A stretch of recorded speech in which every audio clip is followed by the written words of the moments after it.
KLIF News and Information Time is now 7:47. Seems like there are a million financial advisors out there who claim they can make you money without you having to do anything except use their services.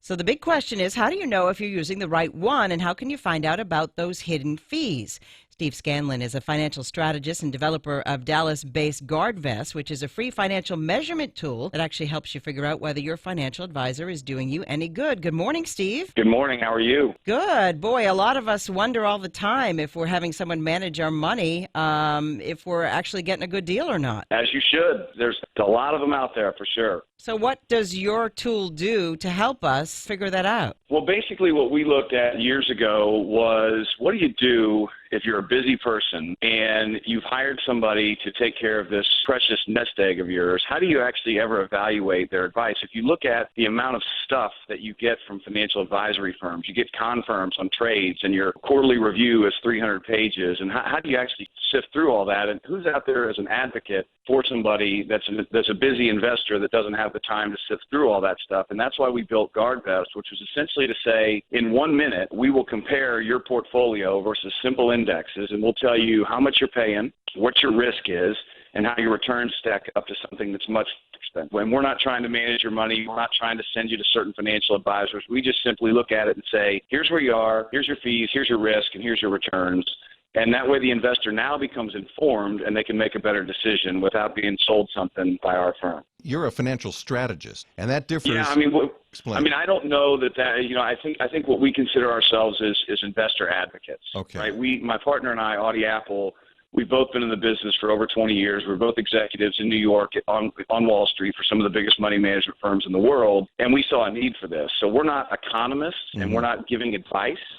We're giving information. There's lots of places for investors to go get educated. If you want to be educated on what certain products are, if you want to get educated on fees, in our experience, the vast majority of investors are just too busy to do that. So because my partner and I don't know how to create a time machine, this was the next best thing. Okay, just to give you a very quick evaluation. Okay, that's great. I'm glad to hear the details on what it is you do and why. But what I was trying to get to was, I'm guessing, based on what you said a few minutes ago about looking at people's portfolios, that you're talking financial advisors as stockbrokers, and that's different from what you do. Totally different, because they're giving you advice and they're allocating your money. One of the big things that people ask, and one of the things that's written about almost daily, in fact, there was an article in the Dallas Morning News yesterday about this, is if I went to just a simple no-load type firm and bought a combination of a couple of different indexes, what are my returns versus going to a stockbroker or a financial advisor that's making changes in my portfolio often?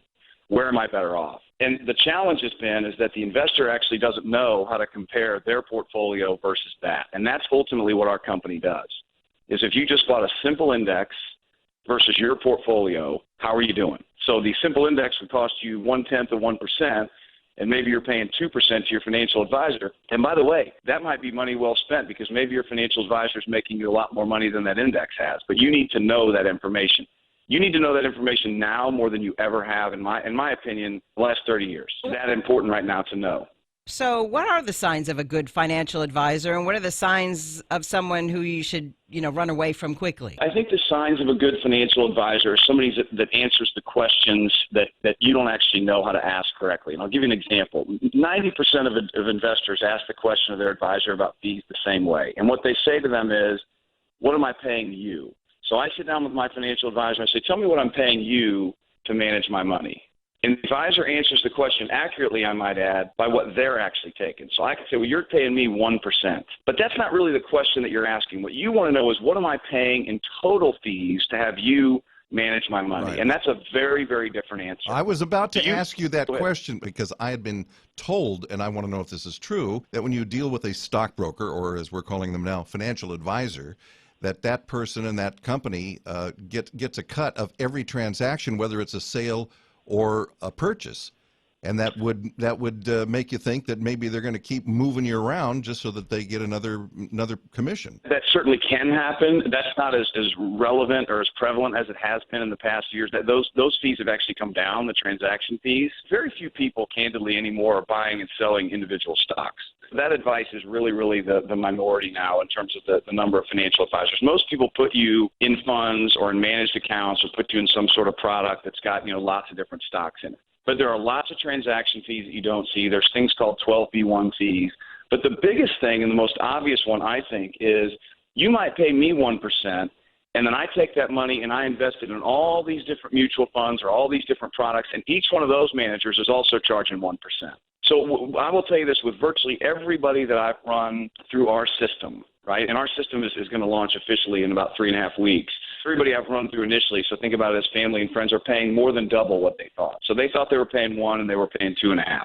So who is funding, if this is free to you and me, who is funding your program? It's a great question, and I'm glad that you asked it.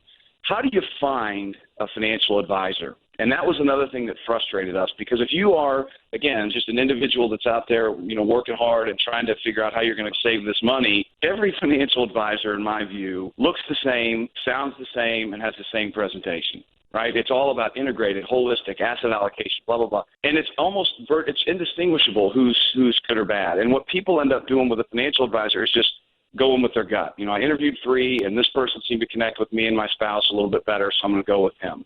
And what I think you need to do is not hire anybody until you've worked with them virtually for a while. So what we developed at GuardVest is what we call a free look portfolio. So now this busy couple, this hypothetical couple I'm talking about, sits down and gets 3 presentations.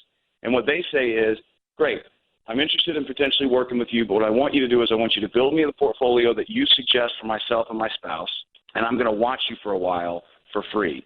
So the analogy is it's like a test drive of a car. And what we think is that financial advisors that are good at what they do, that want to showcase their performance, that are willing to sort of pay before, willing to take this chance, are going to end up getting a lot of prospects that way. Okay. And so the advisors are going to pay us for that service. Gotcha. Steve, obviously you know what you're talking about. Thank you very much for your time this morning, and we wish you a lot of success with GuardVest. Thank you very much. You guys have a great day. All right, Steve Scanlon, developer of Dallas-based GuardVest.